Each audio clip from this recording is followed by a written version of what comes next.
সাদা কালো multimedia news হাউসের পক্ষ থেকে বিখ্যাত অনুসন্ধানী ও অপরাধ বিষয়ক সাংবাদিক মোহাম্মদ কামাল উদ্দিন এর উপস্থাপনায় ধারাবাহিক অনুষ্ঠান অপরাধ কথা।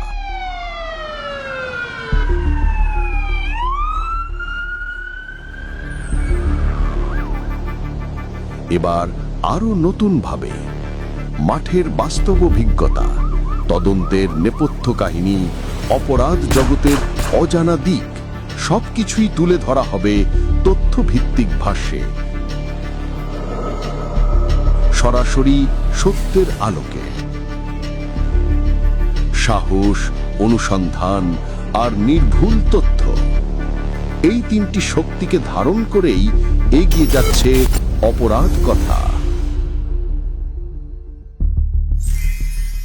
সাদা কালো মাল্টিমিডিয়া নিউজ হাউস, সত্যের পাশে, আপনার পাশে। সুপ্রিয় দর্শক, আমন্ত্রণ জানাচ্ছি আমার আজকের কথা টিভি তথা চট্টল চিত্রের মাল্টিমিডিয়ার অনুষ্ঠান দেখার জন্য। এই মাল্টিমিডিয়ার অনুষ্ঠান আমরা পরিচালনা করি সাদা কালো নিউজ হাউস থেকে বা সাদা কালো মাল্টিমিডিয়া নিউজ হাউস থেকে। আজকের আলোচনা অবশ্যই একটি গুরুত্বপূর্ণ আলোচনা। আমি আজকের আলোচনা কোনো টক শো নয়, কোনো বিনোদন নয়, কোনো জাতীয় বা আন্তর্জাতিক রাজনৈতিক নয়। আজকে এমন একটি আলোচনা আমি অবধারণ করব, উপস্থাপন করব, সেটা অনেকের কাছে অজানা, অনেকের কাছে জানা। জানা অজানা রহস্য আমি আজকে উপস্থাপন করছি। আজকের কথার শিরোনাম অপরাধ কথা। তাহলে বলতে পারেন যে অপরাধ কথা, এত কথা থাকতে আমি অপরাধ কথা কেন বলতে যাব? অপরাধের কথা সাধারণত অপরাধীরাই বলে, কিন্তু আমরাও তো এক ধরনের অপরাধী, যারা সংবাদপত্রের সাথে জড়িত, যারা লেখালেখির সাথে জড়িত, তারাও কিন্তু বিভিন্নভাবে অপরাধী। কারণ অপরাধের বিরুদ্ধে লিখতে হলে তাকে নিজেকে অপরাধীর মতো ছদ্মবেশে কাজ করতে হয়। ডাকাতের বিরুদ্ধে লিখতে হলে ডাকাতের ছদ্মবেশ হয়, চোরের বিরুদ্ধে লিখতে হলে চোরের ছদ্মবেশ হয়, খুনির বিরুদ্ধে লিখতে হলে খুনিদের মতো আচরণ করতে হয়। যার কারণে আমাদের অস্ত্র হলো কলম, আর অপরাধীদের অস্ত্র হলো মানুষ মারার হাতিয়ার এবং আগ্নেয়াস্ত্র। সেই আগ্নেয়াস্ত্র দিয়ে গত কদিন আগেই সারোয়ার বাবলা যখন প্রকাশ্য নিহত হলো, হত্যাকারীরা যখন হত্যা করে চলে গেল, সবচেয়ে আলোচনায় চলে আসছে বাংলাদেশ জাতীয়তাবাদী দল বিএনপির বোয়ালখালী আসন থেকে মনোনীত আগামী নির্বাচনের, যিনি সংসদ নির্বাচনে প্রার্থী হচ্ছেন বা হবেন, যিনি বিএনপির মহানগরের আহ্বায়ক বর্ষিয়ান রাজনীতিবিদ আমাদের এরশাদুল্লাহ সাহেব যখন গুলিবিদ্ধ হলেন, তখন সারা দেশ তথা সারা বিশ্বের কাছে একটি অশনি সংকেত পৌঁছে গেছে যে অপরাধ জগতের এরা কারা, কেন বারবার হত্যা করে আসামিরা পার পেয়ে যাচ্ছে। গত কদিন আগে রাউজানের হিসাব করেছি আমরা, 17টি হত্যা হয়েছে 14 মাসে। একেবারে শেষ হত্যা হয়েছে রাউজানে, সেটা হলো আব্দুল হাকিম হত্যা। আমি আব্দুল হাকিম হত্যাতে যাচ্ছি না, আমি যাচ্ছি আমাদের চট্টগ্রাম শহরে পাঁচলাইশ, বদ্রহাট, বাইজিত এলাকায় যেসব হত্যাকাণ্ডগুলো করেছে সেই স্মৃতিময় কথাগুলো আমি উপস্থাপন করছি। আমার সাংবাদিকতা লেখালেখির কিন্তু শুরু হয়েছে ক্রাইম সাংবাদিকতার মাধ্যমে, অপরাধ সাংবাদিকতার মাধ্যমে। আমি 1987-88 সালে লেখালেখিতে আসলেও পুরোদমে কিন্তু লেখালেখি এবং গবেষণা অপরাধ জগতের লেখাতে গিয়েছি 90 সাল থেকে। আমি আমার দাঙ্গাবাজি লেখা এবং প্রশাসনের টনক নড়ে যাওয়ার মতো লেখা আমি তখন লিখতাম, এবং লেখার মধ্যে আমি একটি মেসেজ দিতাম।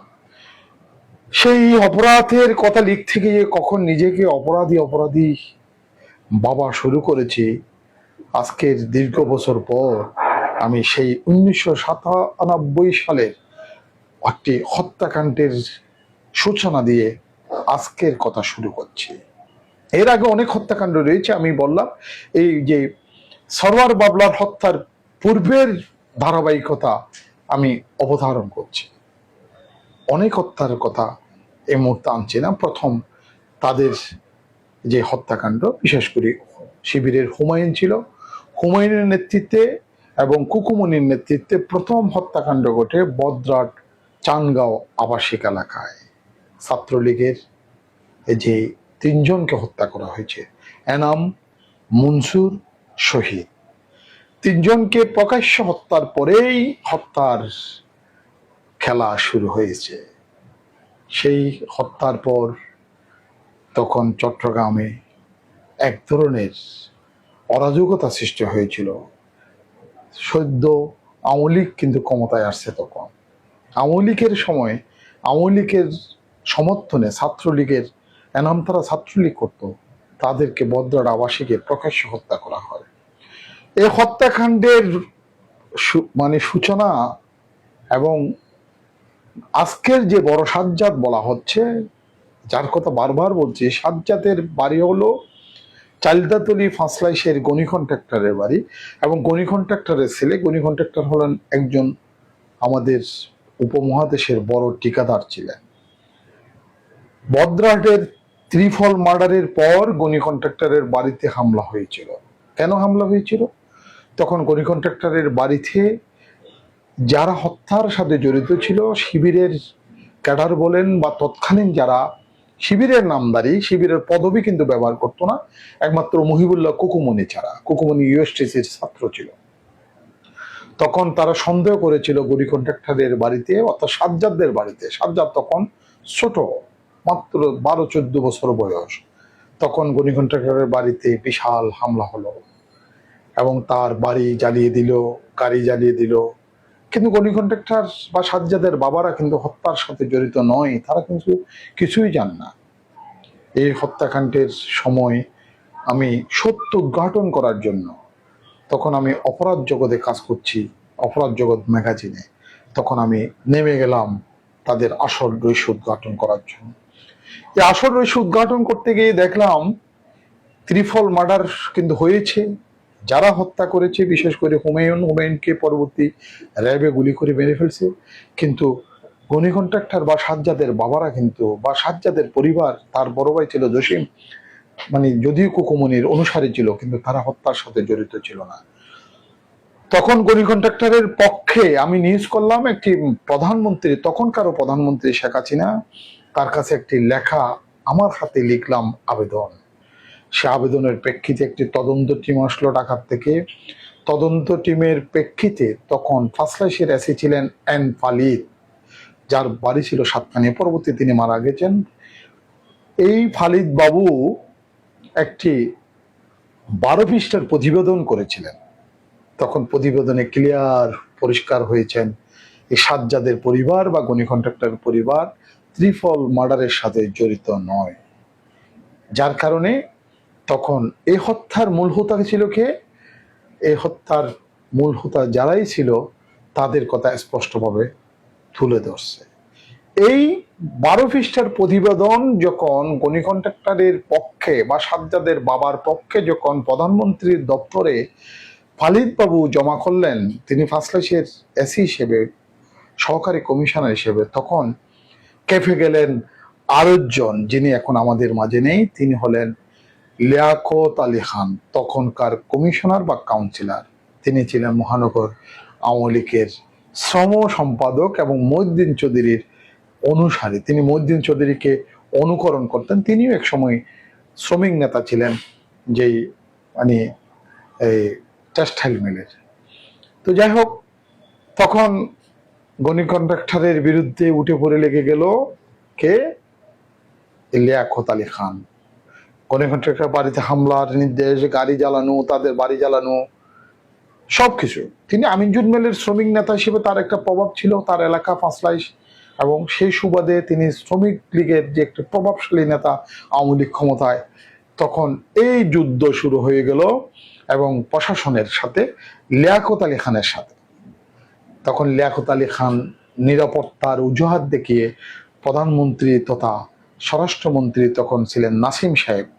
নাসিম সাহেবের কাছে একটি দরখাস্ত করলেন, আমাকে নিরাপত্তা দিতে হবে। তখন আবার একটি প্রতিবেদন দিলেন প্রশাসন, বিশেষ করে পালিত বাবু বললেন, এখানে 41টি ওয়ার্ডে অনেক কমিশনার রয়েছে, 41 জন, কিন্তু কেউ নিরাপত্তার কথা বলছেন না। লিয়াকত আলী খান সাহেব কেন তার নিরাপত্তার প্রয়োজন হয়েছে? প্রয়োজন হয়েছে এই কারণে তিনি অপরাধের সাথে জড়িত হয়ে গেছে, যার কারণে লিয়াকত আলী খানের বিরুদ্ধেই প্রধানমন্ত্রীর দপ্তরে রিপোর্ট উল্টা গিয়েছিল। উল্টা যাওয়ার পর প্রশাসনের সাথে তখন লিয়াকত আলী খান তথা মহিউদ্দিন চৌধুরী তথা তখনকার শ্রমমন্ত্রী মান্নান সাহেবের সাথে বড় ধরনের প্রশাসনিক গ্যাপ হয়ে গেছে। এর মধ্যে প্রশাসন কিন্তু পুলিশ, আজকের পুলিশ নয়, তখনকার পুলিশ লিয়াকত আলী খানকে মিমি সুপার মার্কেটের স্বর্ণের দোকান ডাকাতির কিন্তু মামলার আসামি করা হয়েছিল মামুনকে সহ এমএস কলেজের। তখন কমিশনার লিয়াকত আরো কেঁপে গেলেন। তাদের সরকার, তারা ক্ষমতায়, কিন্তু তারা প্রশাসনের কোনো সাপোর্ট পাচ্ছে না। সাপোর্ট বলতে অর্থাৎ অন্যায়ভাবে সাপোর্ট পাচ্ছে না। হত্যা হয়েছে, ত্রিফল মার্ডার, এটাও সত্য, কিন্তু গনি কন্ট্রাক্টরের বাড়িতে হামলা হয়েছে, এটাও সত্য, কিন্তু ত্রিফল মার্ডারের সাথে গনি কন্ট্রাক্টরের বা সাজ্জাদের পরিবার জড়িত ছিল না। বিধায় সেখানে প্রশাসন নিরপেক্ষভাবে প্রতিবেদন উপস্থাপন করেছে। এই যে ধারাবাহিকতা পরবর্তী চলে আসলো, একেবারে এই হত্যার মূল নায়ক কে ত্রিফল মার্ডারে, তখন বাছাই করলো কুকুমণিকে। কুকুমণিকে বললাম, প্রথমে বলেছি কুকুমণির বাড়ি বলখালি, থাকতো হাটাজারি, সেই ইউএসটিসি ছাত্র। কুকুমণি হলো এই যে হাবিব খান এবং শিবিরের যে যে গ্রুপটা ছিল তাদের নেতা। গনি কন্ট্রাক্টর ছেলে জসিমেরও নেতা, জসিম কিন্তু ফুটবল খেলোয়াড় ছিল। তখন এই হাবিব খান এবং সবাই মিলে তারা করল কি, অস্ত্র সংগ্রহের জন্য দুবাইওয়ালা সালামকে কিডন্যাপ করলো। সালামের বাড়ি কিন্তু কমিশনার লিয়াকত আলী খানের এই জায়গায় কমিশনার লিয়াকত আলী খানকে অর্থ যোগান দিতেন, যার কারণেই এবং সালামকে কিডন্যাপ করা হলো। তখন ওসি ছিলেন আবুল কালাম আজাদ, পাঁচলাইশ থানা, তখন বাইজিদ থানা আবিষ্কার হয়নি। এবং এই কমিশনার লিয়াকত তখন আরো কেঁপে গেল। পরবর্তীতে অনেক ঘটনা ওইটাকে উদ্ধার করার জন্য, এবং শিবিরের নাসির কিন্তু তখন জোরালো ভূমিকা রেখেছিলেন, কিন্তু এই কিডন্যাপের সাথে নাসির জড়িত ছিল না। জড়িত ছিল তখন হাবিব খান, এখন ফেরিসে আছেন 8 মার্ডারের ফাঁসির আসামি, তখন জড়িত ছিল। কিন্তু তখন সাজ্জাদ ছোট আগে বলেছে, তখন এই যে কুকুমণি, তাদের সাথে ছিল শফি, বলখালি জমির, এখন তারা অনেকে ছিল। তার মধ্যে এইটার সাথে এই কিন্তু এই শিবিরের নাসির তখন জড়িত ছিল না। তখন প্রশাসন যখন শিবিরের নাসিরের ছেলে পেলেদেরকে গ্রেপ্তার করা শুরু করছে, তখন নাসির পাগল হয়ে গেছিল এই সালামকে উদ্ধার করার জন্য। এবং আমি একদিকে প্রশাসনের পক্ষ হয়ে এবং কিডন্যাপকারীদের বিরুদ্ধে লেখালেখি করলাম, এবং প্রশাসন আমাকে ধরেছে একটি লিয়াজো করার জন্য। তখন মন্ত্রী মান্নান সাহেব থানায় গিয়েছিলেন, থানায় বসে এটা সিদ্ধান্ত দিচ্ছেন, 1 দিন 2 দিন 3 দিন 4 দিন 15 দিন 20 দিন 1 মাসও কিন্তু এক উদ্ধার করতে পারছে না। এই যে সালামকে, পরবর্তী সালামকে উদ্ধার করা হলো। সালামকে উদ্ধার বলতে প্রশাসনের আন্ডারস্ট্যান্ডিং মধ্যে উদ্ধার করা হলো। চকরিয়া থেকে সালামকে নিয়ে আসলো, গোলফারের মোড়ে নামিয়ে দিল, এবং পরবর্তী সেই সালাম উদ্ধার হয়ে পাঁচলাইশ থানায় একটি মামলা তখনই হয়েছে। পরবর্তীতে এই মামলার শিবিরের নাসির কিন্তু আসামি হয়েছে, এবং কমিশনার লিয়াকত আমার উপর কেঁপে গেল, কারণ লিয়াকতের বিরুদ্ধে আমি তখন 3টা নিউজ করছি এর আগে সিডিএর কিছু অসঙ্গতি নিয়ে, এবং তখন তিনি সিডিএ চট্টগ্রাম উন্নয়ন কর্তৃপক্ষের মেম্বার। পরবর্তীতে এই ফাঁকে আবার ওখানে এসআই ছিল আবুল হাসেম, পাঁচলাইশ থানা, তার বিরুদ্ধে আমার একটা নিউজ ছিল, কুলগাঁওতে এক মহিলা মার্ডার হয়েছে, বাতিজার হাতে সাসি হত্যা, ওইটার কিন্তু মূল আসামিকে বাদ দিয়ে আবুল হাসেম একটি প্রক্রিয়া করেছিলেন, আমি তার বিরুদ্ধে নিউজ করেছি। এ সালামের মামলার আইন ছিল তখন মোহাম্মদ হাসেম, সালামের কিডন্যাপের মমতা আবুল হাশেম এবং মন্ত্রী মন্নান এবং কমিশনার লিয়াকত বাধ্য করে শিবিরের নাসিরকেও সার্জশিটের মামলাতে আসামি করা হয়েছে এবং আমাকেও কিন্তু ওই মামলার আসামি করা হয়েছিল।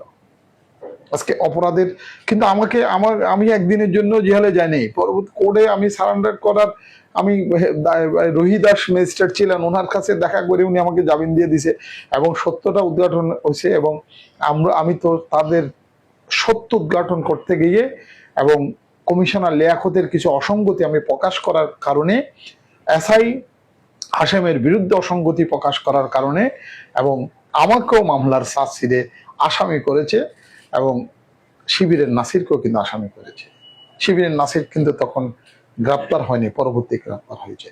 তো যাই হোক, এই মামলা দীর্ঘদিন চলেছে কিন্তু টিকে নাই। পরবর্তী মামলা সবাই বেকসুর খালাস পেয়েছে। তবে আমাকে অনেক চেষ্টা করেছে আটক করার জন্য, কিন্তু আমি তো নির্দোষ, আমি তো অপরাধ অনুসন্ধানী মানুষ। আমাকে কমিশনার লিয়াকত মনে করেছে তার যে মিমি সুপার মার্কেটের ডাকাতি, এই মামলার আসামি হওয়া, অন্যান্য সবকিছু মনে করছে আমি তাকে প্রশাসনের সাথে লেয়াজু করেছি এবং এই তার কারণে সে আমাকে খুব খেপে গিয়ে পূর্বগুড়ের পাশে একটি জায়গার বিষয় নিয়ে আমি তার বিরুদ্ধে কিন্তু সোচ্চার ছিলাম, আমি তার বিরুদ্ধে নিউজ করেছিলাম। তো যাই হোক, আজকে কমিশনার লিয়াকত কিন্তু নেই। আজকে সত্যটা, আজকে অপরাধের কথাটা টেনে আসলাম। এর মধ্যে কুকুমনি এবং গনি কন্ট্রাক্টরের পরিবার এবং লিয়াকতের মধ্যে একটা সন্ধি চুক্তি হলো, কেউ কারো বিরুদ্ধে যাবে না এবং তারা শান্তিভাবে জীবনযাপন করবে। কিন্তু শান্তির মধ্যে অশান্তি চলে আসলো। এই চুক্তির এক সপ্তাহ পরেই নজুমিয়াহাটে অবস্থানকালীন কুকুমনিকে হত্যা করা হলো। কে হত্যা করলো?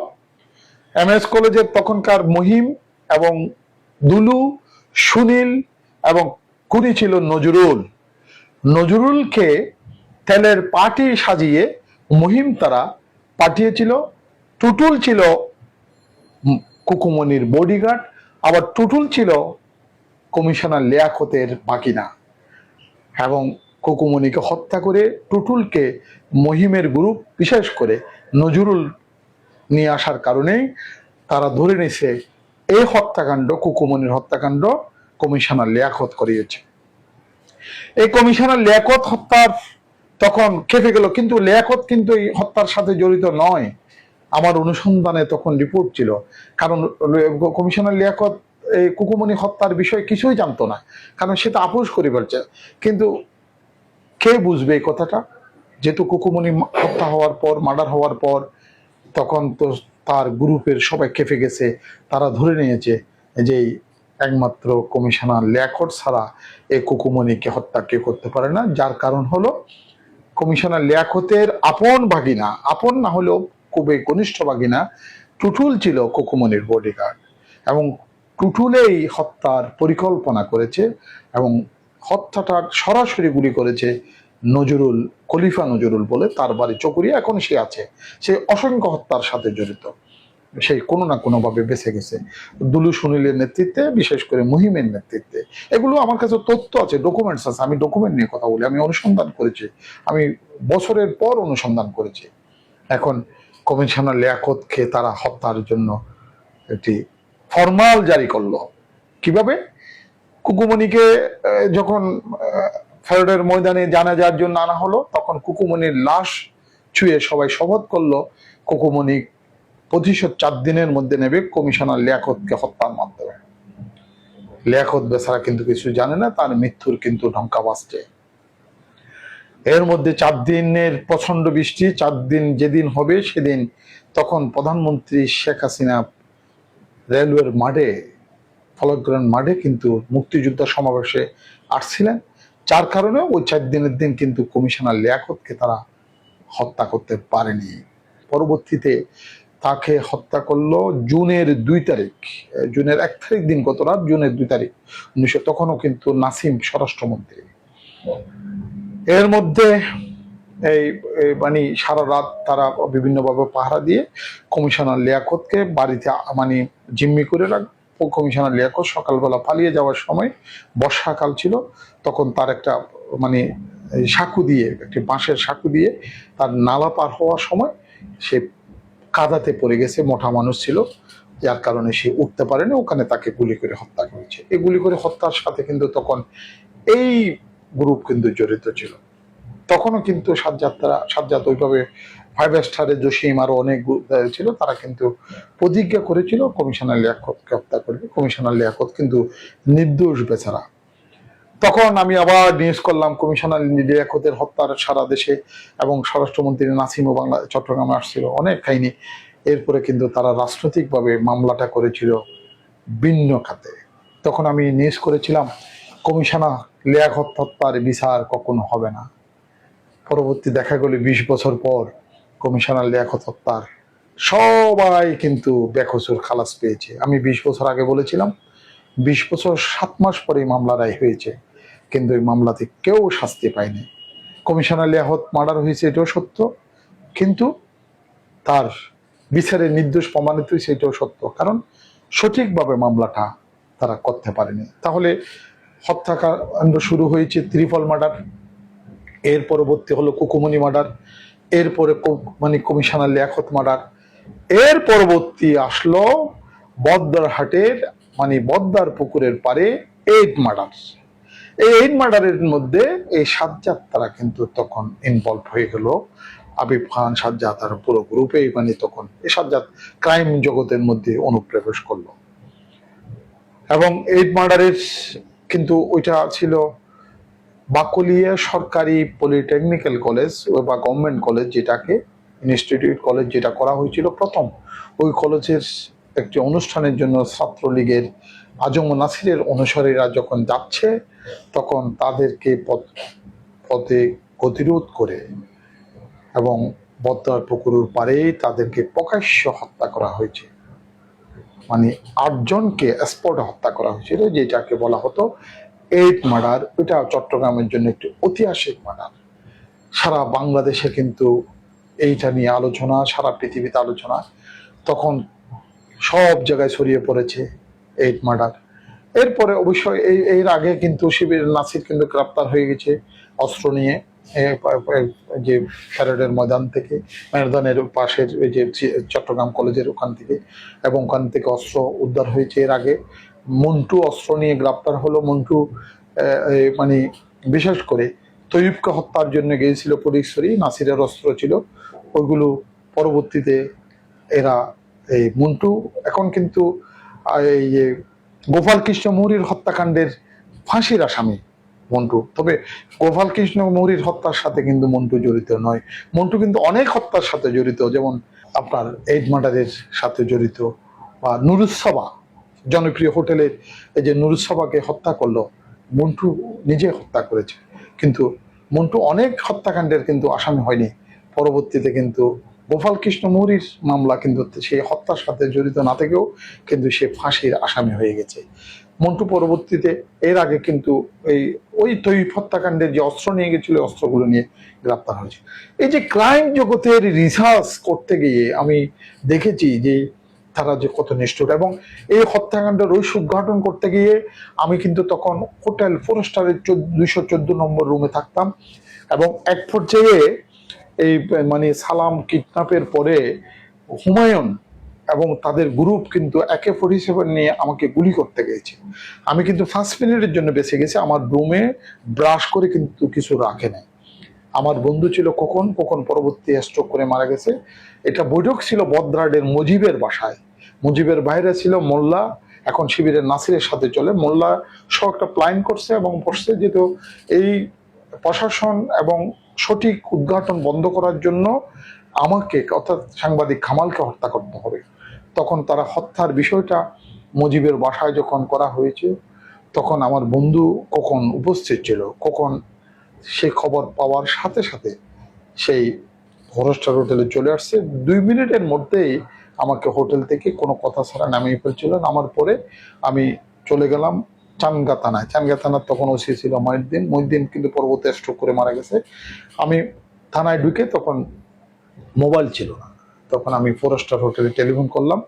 4 স্টার হোটেলের ম্যানেজার ছিল ফারুক আমাকে বললো, কামাল ভাই আপনি কি আছেন বেঁচে? মানে এই ঘটনা, আমাদের হোটেল তো তছনছ করে ফেলছে, আপনার রুমে ব্রাশ করে। পরবর্তীতে যে জানলাম কেন হুমায়ুন তারা আমাকে গুলি করতে চাইল, তখন তারা সন্দেহ করেছে তাদের যে ছেলে পেলে এবং যে টোটাল মার্ডারের রহস্যগুলো আমি উদ্ঘাটন করে দিয়েছি এবং আমি একমাত্র তাদের বিরুদ্ধে নিউজ করেছি, যার কারণে হুমায়ুন ছিল একটু একেবারে মানে ডিটারমাইন্ড, যাকে হত্যা করার সিদ্ধান্ত নেবে সে প্যারালাইজ ধরনের ছিল, মানে তার যার কারণে হুমায়ুন কিন্তু তার গ্রুপ নিয়ে হোটেল ফরেস্টারের 214 নম্বর রুমে আমাকে হত্যা করতে গিয়েছে। তো যাই হোক, আমি ভাগ্যক্রমে বেঁচে গেছি, হয়তো ওই দিন আমি মারাও যেতে পারতাম। পরবর্তীতে সেটা কিন্তু নাসির তখন কিন্তু অ্যারেস্ট হয়নি, গ্রেপ্তার হয়নি। নাসির কিন্তু পরবর্তীতে সেটা বুঝতে পেরেছে এবং বিশেষ করে জমির বলখালির এখন সৌদি আরবে আছে, তারা সর্বটি করলো বলে কি আমি তো আমার কাজ করেছি, যেহেতু আমি তো আমার এই তথ্য সংগ্রহ করে আমি নিউজ করেছি, বিশেষ করে তখন অপরাধ জগতের একেবারে আমরা, এরপর আমি খবরের গ্রুপে কিন্তু জয়েন করেছি, ওখানেও কিন্তু আমি ধারাবাহিক লেখক হত্যার সময় কিন্তু আমি খবর গ্রুপে তখন এই এই যে আমাকে যে ঘটনার টাইমের মধ্যে সালাম হত্যার টাইমে কিন্তু আমি অপরাধ জগতের কিন্তু তখন মানে অনুসন্ধানী নিউজগুলো আমি করতেছি। পরবর্তীতে লিয়াকত হত্যার যে নিউজগুলো করেছিলাম তখন আমি খবর গ্রুপের একেবারে, তখন খবর গ্রুপ রমরমা, চিত্র বাংলা, বর্তমান দিনকাল, দৈনিক খবর এবং আরো কয়েকটা টোটাল গ্রুপের মধ্যে প্রচুর পত্রিকা ছিল। এই যে রহস্য উদ্ঘাটন, এর পরবর্তীতে এই যে ঈদ মার্ডার হলো, ঈদ মার্ডারের পরে যারা চলে গেল এই সাজ্জাদকে এবং এবং যে আজকে যে ফাঁসির আসামি হয়ে তারা দেশের বাড়ি চলে গেল, টুটুল দেশের বাড়ি চলে গেল এবং এই যে তাদের প্রতিদ্বন্দ্বী যারা ছিল যেমন মহিমকে র্যাবে পরবর্তী 2004 সালে র্যাব গঠনের পরে তাকে র্যাবের মাধ্যমে ক্রস ফায়ার করা হলো। দুলু সুনীল কোনো না কোনো কারণে ভারতে গিয়ে বেঁচে গেলেও 2001 সালে বিএনপি ক্ষমতা আসার পর তারা কিন্তু এখনো বেঁচে আছে, তবে মানে বিগত টাইমের মধ্যে অনেক মানে আকাম কুকামের সাথে জড়িত ছিল। বিশেষ করে এই যে দুলু কিছুদিন আগেও একটি ছেলেকে হত্যা করে কিন্তু এখন কারাগারে আছে। সেই মানে এই যে হত্যাকাণ্ডের রহস্য, অর্থাৎ এই হত্যাকাণ্ডটা শুরু হয়েছে এই আজকে থেকে নয়, এই যে ধারাবাহিকতা, এই যে দীর্ঘ ইতিহাস, দীর্ঘ বছর পর আবার নতুন ভাবে হত্যাকাণ্ড শুরু হলো এবং সাজ্জাদের বাহিনী হিসেবে সারোয়ার বাবলা এবং ছোট সাজ্জাদ, যাকে বুড়ির নাতি বলা হয়, তাদের পুরো গ্রুপ তখন এক হয়ে গেছে। 5ই আগস্ট শেখ হাসিনা যাওয়ার পর এই মানে সারোয়ার কিন্তু জেল থেকে বাইরেছে। সারোয়ার কিন্তু এর আগে অত্যাধুনিক একাধিক অস্ত্র নিয়ে কিন্তু গ্রেপ্তার হয়েছে, তাদের বিরুদ্ধে আমার অনেক নিউজ করেছি আমি, আমার কাছে অনেক তথ্য রয়েছে। পরবর্তীতে তারা কিন্তু নিজেদের স্বার্থে 3জন কি 4জনকে ফাঁসলাইশ এলাকায় মার্ডার করছে। মার্ডারের পরে সারোয়ার বাবলা কিন্তু আলাদা হয়ে গেছে এবং সাজ্জাদকে ধরিয়ে দেওয়ার জন্য প্রশাসনের সাথে আঘাত করেছে এবং প্রশাসনের পাশাপাশি নাসির শিবিরের নাসির যখন কারাগার থেকে 27 বছর পরে বাইরে হয়েছে তার শেল্টারে চলে গেছে সারোয়ার বাবলা। তখন সাজ্জাদকে হয়তো গ্রেপ্তার করতে হবে, না হয় হত্যা করতে হবে, কিন্তু সাজ্জাদের বাহিনী কিন্তু স্ট্রং এবং যে বড় সাজ্জাদ যাকে বলা হয় গণিঘণ্টা স্টিল, আমি আগেই বলেছি, এবং সেই সাজ্জাদ কিন্তু বিদেশে রয়েছে। আমি এমনও বলতে পারি এই যে কোনো এক সময়ের মধ্যে গনি কন্ট্রাক্টরের বাসার থেকে আমার জন্য খাবার দাবারও কিন্তু নিয়ে আসছে, অনেকবার খাবার আয়োজনও করেছে। তাদের যখন সঠিক অনুসন্ধান করে তাদের পক্ষে যখন আমি নিউজ করেছি, তাদের বাড়ি যখন জ্বালিয়ে দিচ্ছে, তাদের বাড়িতে আক্রমণ করতেছে লিয়াকত আলীর গ্রুপে, লিয়াকত আলী খানের গ্রুপ যখন ফাঁসলাইশ এলাকায়, তখন সাজ্জাদ ছোট আমি দেখেছি। সেই সাজ্জাদ যে পরবর্তীতে একজন বড় সন্ত্রাসী হবে বা মাফিয়া ডন হয়ে যাবে সেটা আমরা কল্পনা করতে পারিনি। পরে ঢাকা থেকে যখন এই ছোট সাজ্জাদকে যমুনা ফিশার পার্ক থেকে যখন অ্যারেস্ট করা হলো, এই অ্যারেস্টের পিছনে সাজ্জাদের সন্দেহ ছিল এই সারোয়ার বাবলা তাকে গ্রেপ্তার করেছে এবং তার সাথে যারা আরো জড়িত ছিল, এর মধ্যেই ঢাকার আকবর সহ তারা কিন্তু হত্যা করলো। কে করলো? সাজ্জাদের বাহিনীরা করলো এবং লাস্ট হত্যাকাণ্ড হলো সারোয়ার বাবলা। এই যে হত্যাকাণ্ডের, যদি আমি আজকে যে অপরাধ কথাগুলো আমার বইতে কিন্তু ধারাবাহিকভাবে যাচ্ছে, লেখাতে যাচ্ছে, অপরাধ কার্যক্রমগুলো, এই যে অনুসন্ধানী সংবাদগুলো আমরা এখন অনেকে সাংবাদিকেরা কিন্তু রিস্ক নিয়ে করে না। কিভাবে করবে? আমি যখন হুমায়ুন বা শিবিরের নাসির এবং তাদের বিরুদ্ধে যখন আমি নিউজ করলাম, তখন কিন্তু আমাকে তো গুলি করার জন্য গিয়েছে এবং এমনও সময় গেছে পরবর্তীতে আওয়ামী লীগ সরকারের আমলে এই যে ফজল করিমের বিরুদ্ধে যখন আমি নিউজ করেছি তখনও তো আমাকে গুলি করে হত্যা করার চেষ্টা করেছে, আমাকে এই যে আজিম মাহমুদ কিডন্যাপের মামলার আসামি করেছে। আমি তো আমার লেখার কারণে আজিম মাহমুদকে হয়তো মানে গুম করা হয়েছে, এবং এই ফজল করিমের বিরুদ্ধে তো সবচেয়ে বেশি আমি নিউজ করেছি। তাহলে অনুসন্ধানী নিউজ করবে কারা, কিভাবে করবে? এবং ফজল করিম তো আমাকে অনেকবার চেষ্টা করেছে, তার বাহিনীরা মানে আমাকে র্যাবের পুলিশে শেল্টার দিয়েছে, এবং বিশেষ করে আমি র্যাবের কাছে কৃতজ্ঞ। র্যাব 7 আমাকে অনেকভাবে এই যে মানে ফজল করিমের সন্ত্রাসীদের থেকে সেভ করেছে। তো বিগত সময় তো যতটুকু বড় বড় ঘটনা ঘটেছে আমাকে কিন্তু প্রশাসনে কিন্তু শেল্টার দিয়েছে, প্রশাসন সহযোগিতা করেছে। এবং এখন কিন্তু ওই সাংবাদিকতা নেই, এবং ওই হত্যাকাণ্ডের রহস্য, অপরাধ জগতের রহস্য উদ্ঘাটন করার জন্য কিভাবে করবে? এখন যে হত্যাকাণ্ডের প্রতিযোগিতা চলছে, এবং এখন ভাড়াটিয়া হত্যাকারীরা কিন্তু হত্যা করে চলে যাচ্ছে, এবং তাদের বিরুদ্ধে যদি সঠিক তথ্য দিয়ে লেখা হয়, কিন্তু কালকে দেখা যাবে আমার লাশ রাস্তায় পড়ে থাকছে, বা আমার বাসাতে আক্রমণ হবে, বা আমার অফিসে আক্রমণ হবে। আমি আমার দীর্ঘ 30-35 বছরের ক্রাইম জগতের যে অনুসন্ধানী সংবাদে আমার অনেক ইতিহাস রয়েছে, যে সাহসের সাথে আমি কাজ করেছি, আমরা কাজ করেছি। এখন কিন্তু অনেকেই কিন্তু কাজ করবে না। হয়তো আজকে আমার এই কথাগুলো কিন্তু ধারাবাহিকভাবে যাবে, আমার বইতে লেখা হয়েছে অপরাধ কথার ধারাবাহিকতার কিন্তু অনেক কাহিনী রয়েছে।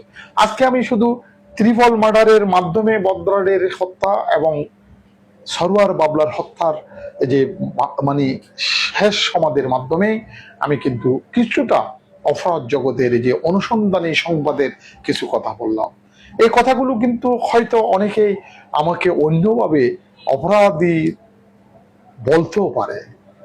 আগেই বলেছি, অপরাধের সংজ্ঞা, অপরাধের যদি সংবাদ, অপরাধের তথ্য নিয়ে যদি কেউ লিখতে হয়, নিজেকে কিন্তু অপরাধের সাথে সামিল করতে হবে, না হয় অপরাধ উদ্ঘাটন করা যাবে না। হয়তো এই অপরাধীদের পিছনে আমার অনেক শ্রম দিতে হয়েছে, অনেক মেধা প্রয়োগ করতে হয়েছে, অনেক রিস্ক নিতে হয়েছে, অনেক জীবনের কিন্তু মায়া ছেড়ে দিয়ে কিন্তু আমি তাদের পিছনে কাজ করেছি। আজকেও আবার যদি আমি লিখতেছি, এখনো সঠিক তথ্য মানে উদ্ঘাটনের জন্য যদি সত্যিকারে যদি নির্ভীক সাংবাদিকতা, অপরাধ অনুসন্ধানী সাংবাদিকতাও যদি করতে পারে, প্রশাসন যদি একজন সাংবাদিককে নিরাপত্তা দিতে পারে, সুরক্ষা দিতে পারে, তাহলে সঠিক তথ্য একমাত্র সাংবাদিক বা সংবাদপত্রের কর্মী উদ্ঘাটন করতে পারবে। অনেক হত্যাকাণ্ডের রহস্য প্রশাসন আমাদের কাছ থেকে নিত, এবং সিআইডি, ডিবি আমাদের কাছ থেকে বিশেষ করে তথ্যগুলো অনুসন্ধানে আমরা চেষ্টা করতাম নিরপরাধী মানুষ যেন হয়রানির শিকার না হয়, এবং সঠিক হত্যাকারীদেরকে চিহ্নিত করা হয়। হত্যা রহস্য, হত্যা কেন হয়েছে, কিভাবে হয়েছে, কারণটা কি, হত্যার সাথে জড়িত কি, বেনিফিশিয়াল কারা, আমরা ওইটাও অনুসন্ধান করতাম। এখানে এই যে ত্রিফল মার্ডার, কমিশনার লিয়াকত হত্যাকাণ্ড এবং কুকুমনি হত্যাকাণ্ড, এর পরবর্তী এই যে এইড মার্ডার, এর পরবর্তী যে এই যে এর অনেক বছর পরে এসে এই যে 5 জন মার্ডার হলো, ওই সারোয়ার বাবলা সহ, ঢাকায় আকবর সহ, এগুলোর কিন্তু যদি সঠিক অনুসন্ধান করা হয়, তাহলে গলত হলো রাজনৈতিক উদ্দেশ্যে, ব্যক্তি পারিবারিক উদ্দেশ্যে, নিজেদের আধিপত্য বিস্তারের উদ্দেশ্যে যারা এই কাজগুলো শুরু করেছিল তারাই কিন্তু দায়ী। আজকে যদি সঠিকভাবে যদি ত্রিফল মার্ডারের যদি সঠিকভাবে মামলা করা হতো, বদ্রারের এনাম, মনসুর, শহীদদের, এর পরবর্তী কমিশনার লিয়াকত হত্যাকাণ্ড হতো না, এর পরবর্তী কুকুমনি হত্যা হতো না, এর পরবর্তী এন্ড মার্ডার হতো না, এর পরবর্তী আরো যেসব মানে হত্যাকাণ্ড হয়েছে। তা আমি মনে করি যে এই ধরনের অপরাধ কথাগুলো বলা মানে এই যে আমাদের তালাশের মতো অনেক টিম কিন্তু কাজ করতেছে। আমি মনে করি আমি এই যে জীবনের অভিজ্ঞতার আলোকে অসংখ্য মিথ্যা মামলার শিকারও হয়েছে, অসংখ্য সন্ত্রাসীদের মুখোমুখি হয়েছে, এখনো মুখোমুখি হচ্ছে, কিন্তু আমি পরোয়া করি নাই, এবং আমার লেখা জীবনে বন্ধ করি নাই, এবং আমার অনুসন্ধান কখনো বন্ধ করি নাই, এবং আমার কণ্ঠ কখনো বন্ধ করি নাই। আমি সত্য উদ্ঘাটনের জন্য কাজ করে যাচ্ছি, যাব, আগামীতেও যাব। এই অনুষ্ঠানটা আজকের এই আলোচনার মাধ্যমে আমরা শুরু করেছি। আজ এই অনুষ্ঠানের নাম হলো অপরাধ কথা। এই অপরাধ কথা হলো আমার বাস্তব জীবনের অনুসন্ধানী সাংবাদিকতার অংশবিশেষ উপস্থাপনা। এই উপস্থাপনায় হয়তো আমার আজকে অপ্রিয় সত্য কথার জন্য হয়তো আমি আবারও বিপদের মুখোমুখি হতে পারি। আমার মাথায় হয়তো পিস্তল টেকতে পারে, হয়তো আমার কলম রুদ্ধ করার জন্য অনেকে এগিয়ে আসতে পারে, হয়তো প্রশাসনের পক্ষ থেকে হয়তো ভুল বোঝার জন্য আমাকে হয়রানি করার কথা বলতে পারে, কিন্তু সত্য সত্য হয়ে এই অনুসন্ধান চলবে, চালিয়ে যাব এবং আরো হত্যাকাণ্ডের রহস্য আমি রেখে দিলাম। আজকের কথা এখানে